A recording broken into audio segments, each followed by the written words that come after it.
economist.com. This hourly segment is sponsored by TJ Stearns Financial Planning. Certified financial planner Tim Stearns holds a weekly discussion of the financial challenges to secure retirement. Listen Saturday at noon for Protect and Grow with Tim Stearns. Now, from the Signature Bank Studios. Only the biggest stories, only the biggest guests, and only the biggest opinions. This is AM 560, The Answer.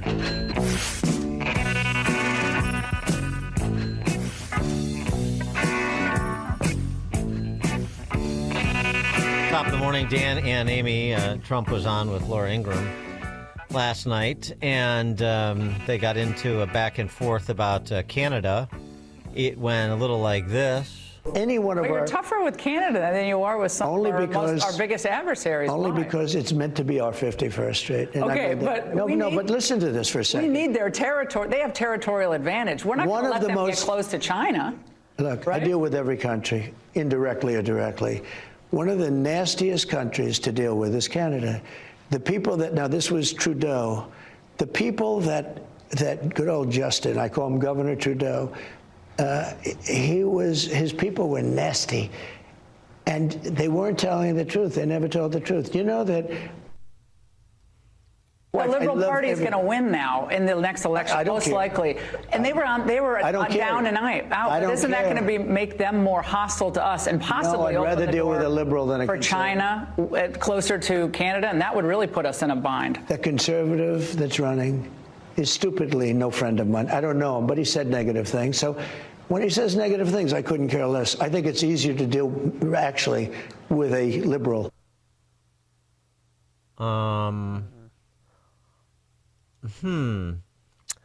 Pierre Poilievre, who he's talking about, well, first of all, everyone has said negative things because they are all singing for their supper with respect to Canadians' economic interests. And they recognize, the Canadians do, that a trade war with America is not in their interests. So, and frankly, Poilievre has been as even-handed more even-handed, I should say, than the Doug Fords and the Justin Trudeau, certainly, and even this new guy, Carney.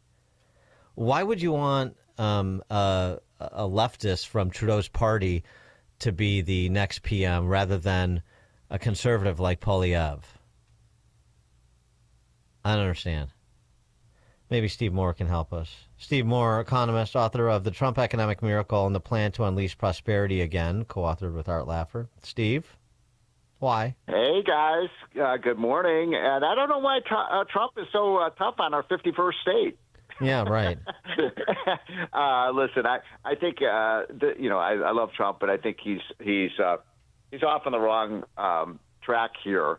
By the way, was that Laura Ingraham doing that interview? Or? Yes, she interviewed him yesterday. So, yeah, she was a little tough on him. I was surprised.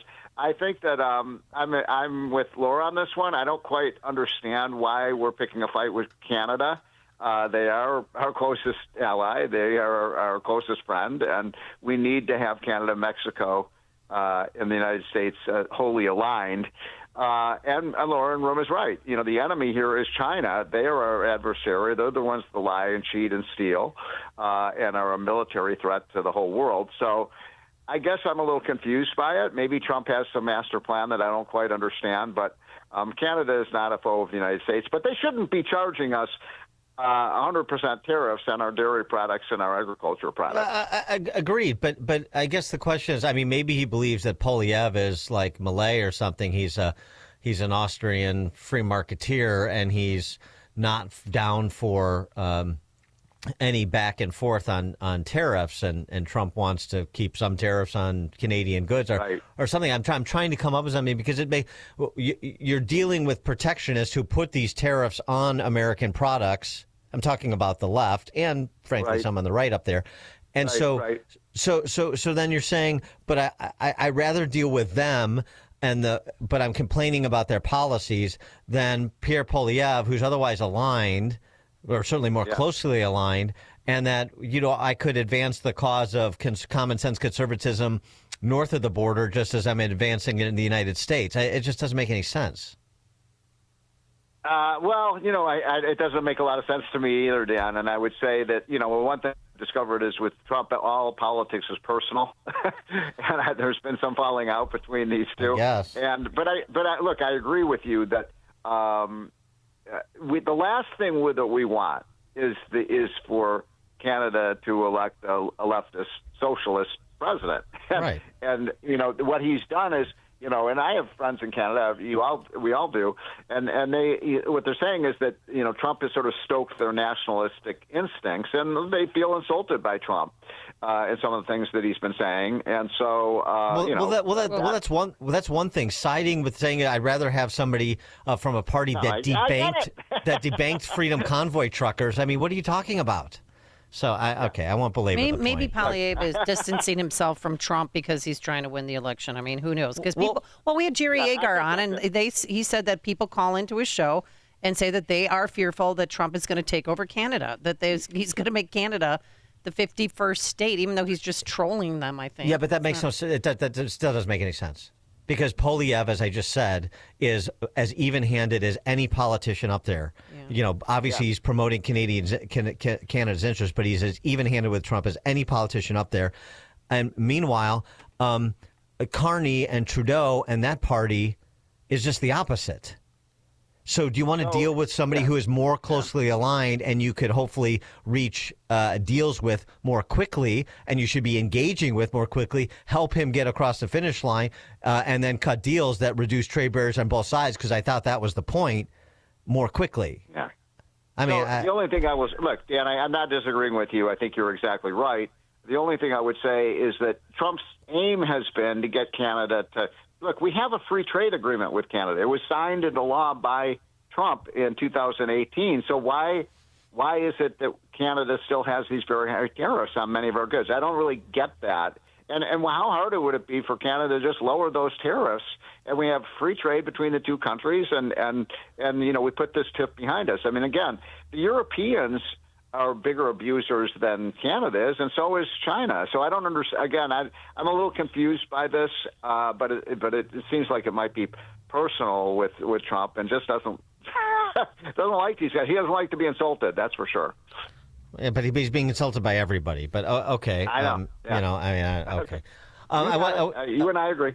I want to get to something that J.D. Vance gave the speech at a innovation summit in D.C., talking about sort of the two fatal conceits of globalism. One, he talked about separating the design of products from the production of them, the design of an iPhone in California from the production in China, and the network effects of combining design and production. Those who design can produce, and we can onshore it and so forth. Okay, I get that. I want to get your reaction to the second. Hold on. Let me say something about that first one. Okay. Here's what's happening. I mean, the world is changing at an incredibly rapid pace, more rapid than any time in human history. Look, in 15 years, all this work's to be done by robots. I mean, so it doesn't matter where it's going to be made, because all the toil, factories and things like that. I mean, I'm an investor in a company that builds new homes, and it's all done by robots. And, it's amazing. And so I hate to say it, but that means there's going to be less construction jobs. Now, if you go back now, oh, my God, what's going to happen to all the jobs? Well, if you want, as Milton Friedman would say, if you want, if a lot of jobs you want, then just get rid of farm equipment, and we can all be, working in the fields again. Look at another one. Truckers. How many truckers do you think we'll have 20 years from now? Mm-hmm. Right. Not many, because all the trucks will just be automated. So look, we want to be, the reason the United States is the alpha male economy is we totally dominate the research, the development, the innovation, the technology. That's what we have to be number one with. We shouldn't be concentrating. And look, I don't want people to lose their jobs, but the world is changing, and we need to adapt at it. And the country that's going to rule the world is the country that, is first in AI, robotics, all these other technologies. And right now we are number one. We cannot surrender that lead. Right. I agree, and I think J.D. Vance agrees. But that's in part what he was talking about. But the second piece of this, though, go ahead. I'm sorry. Go ahead. Well, but I think there's a lot of talk now about, oh my God, what do we got to save all the factory jobs, the steel jobs. I mean, look, steel jobs, that's looking at like we're going to be 20th century America, not 21st century America. Well, then respond to this other riff, the second conceit, he says. By the way, talking about conceits, the two fatal conceits of globalization. Well, there's a fatal conceit that Hayek wrote about too, called central planning, and that's what industrial policy is. But I digress. Here's JD Vance on cheap labor. I think the second is that cheap labor is fundamentally a crutch. And it's a crutch that inhibits innovation. I might even say that it's a drug that too many American firms got addicted to. Now, if you can make a product more cheaply, it's far too easy to do that rather than to innovate. And whether we were offshoring factories to cheap labor economies or importing cheap labor through our immigration system, cheap labor became the drug of Western economies. And I'd say that if you look in nearly every country from Canada to the UK that imported large amounts of cheap labor, you've seen productivity stagnate. I don't think that's not a total happenstance. I think that the connection is very direct. Now, one of the debates you hear on the minimum wage, for instance, is that increases in the minimum wage force firms to automate. So a higher wage at McDonald's means more kiosks. And whatever your views on the wisdom of the minimum wage, I'm not going to comment on that here. Companies innovating in the absence of cheap labor is a good thing. I think most of you are not worried about getting cheaper and cheaper labor. You're worried about innovating, about building new things, about the old formulation. So he's sort of, suggesting what you're suggesting. I'm not quite following what he's saying, actually. I mean, look, of course we want to innovate. Of course we want to, replace people in the fields with tractors, and we want to replace, typewriters with computers. I don't really get what he's driving at. I think what you're right. It's not exactly the path that you're taking. He's taking a different path to saying the same thing with innovation, but I'm not sure that it's a straight line. I think he's saying keep cheap labor out because that compels, number one, people that'll have jobs will be making more money, and the people who are lower wage won't have jobs because you're innovating to replace that cheap labor. That's what he's saying. Well, that's been happening for 100 years. But I think what's missing here is that, when we do things like raids and we get rid of the immigrants in the fields and things like that, do you think all the American workers go in and say, oh, I want to work in the fields, I want to work in the kitchen? Come on. I mean, let's be realistic here. The immigrants who come in are the hardest working people I know. I don't know. I mean, if you know people work harder than immigrants, I don't. And they're doing all the grunt work in this country. And it's just a fact. And so you want to shut down our restaurants across America? Tell them they can't hire immigrants. Yeah, well, right. I mean, this is where you get into okay. So we've got visa programs that are specific to the ag sector. What legal immigration should look like, what guest worker program should look like, and so forth. Right. That's what you're talking about. By the way, Dan, can I mention something? We have, because I actually represent this. There's a group called the Seasonal Workers Association, and these are representing workers who come in for 6 or 9 months on visas, and they work at resorts, and they do, work in the restaurants. They work at gardening and that kind of thing. They don't take jobs from Americans. And here's the irony of this program. You know who is the biggest user of that visa? Trump. Pritzkers. Because so many of the workers at Mar-a-Lago and his country clubs and stuff actually are immigrant. Well, they're great workers. I don't understand why this is controversial. Most Americans get that, right? That these are really great people. And by the way, their kids. Then they have kids here, and guess what? Their kids go to Stanford and Harvard, and they're the ones who 45% of the technology companies in America today, of our top 100 technology companies, were founded either by immigrants or the children of immigrants. Wow, that's awesome. Yeah, I mean, yeah. But I and I think this is the sort of a schism within Republican ranks that hasn't been talked about in a while, because we've all been focused on, well, we have to get border security first before we can have these conversations about so many other aspects of immigration policy.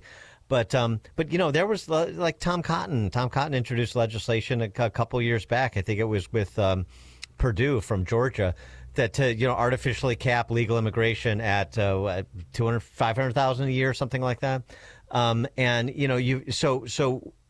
It isn't clear to me what exactly the Trump administration or even the House and Senate Republicans' position is on some of these legal immigration programs. We had the big fight over H-1B visas publicly, and on social media, but where they are on some of the things that you're mentioning now that we are getting a handle on border security and we are deporting people that shouldn't be in this country. Yeah, so, Trump has said, and I've talked to Trump about this, he said, look, we got to get the illegal immigrants out, especially the criminal aliens. Right. And he's right. People should not come in illegally, especially if we don't know who they are, and some of them are drug runners and terrorists and that kind of thing. So I'm all in favor of deporting. I think everybody is. Let's get rid of the bad actors. Let's get rid of them right now. Why are the Democrats defending the bad actors? But then you've got the situation. Trump has said, look, we need legal immigration. The biggest thing that's going on in the world, I've mentioned this before, but I'll mention again, that nobody is paying attention to is catastrophically low birth rates all around the world. Mm-hmm. I was born in 1960. That was the peak year for births. I think I mentioned I just turned 65. So guess what? We're retiring at 10,000 people a day. Do you think we have 10,000 young people entering the workforce every day? We don't. So the only country, and this is happening everywhere. It's happening in Japan. It's happening in China. It's happening in Korea. It's happening in France, Italy, Spain. Every country has this catastrophically low birth rate. The only country in the world that has a demographic safety valve is the United States, because we can import 18-year-olds and 20-year-olds who can do the jobs because we don't have enough young people. So it is huge strategic advantage for the United States that we take the best and brightest and hardest working people from all over the world. That's been our formula for success, Amy, for 250 years. Yes, and guess what? Egg prices have been falling for the third straight week. Yay! Okay. I was going to mention that to you. Yay! $6.85. Now they're down. But did you see what happened to the gold price, Dan and Amy? No. It's up. The gold is now above $3,000 an ounce. Mm-hmm. That's not good news. The Fed is meeting today. I know people are going to turn off the radio because they don't like to hear about the Fed. But the Fed is going to be probably, there's a chance they may cut interest rates. I'm not so sure that's a wise thing to do. I don't think we've won the war again. I don't know. Do you guys think inflation fight is over? No. No, gosh, no. I don't either. Yeah. All right, we'll see what the Fed does. Steve Moore, economist, author of The Trump Economic Miracle and The Plan to Unleash Prosperity. Again, Steve, thanks as always. Okay, guys. Have a great day. Take care. You too, and he joined us on our turnkey.pro answer line. This is Chicago's Morning Answer. Your show keeps me alive during the week. There's nobody I'd rather listen to between 5 and 9 in the morning than you guys. On AM 560, The Answer. At AlmostFreeTeeth.com, they're dedicated to making smiles great again. If you have medical PPO insurance, find out how you could save 90% off on average to get a beautiful dental implant-supported smile. Check if you qualify right now at AlmostFreeTeeth.com. Business owners, now's the time for your business to make the move to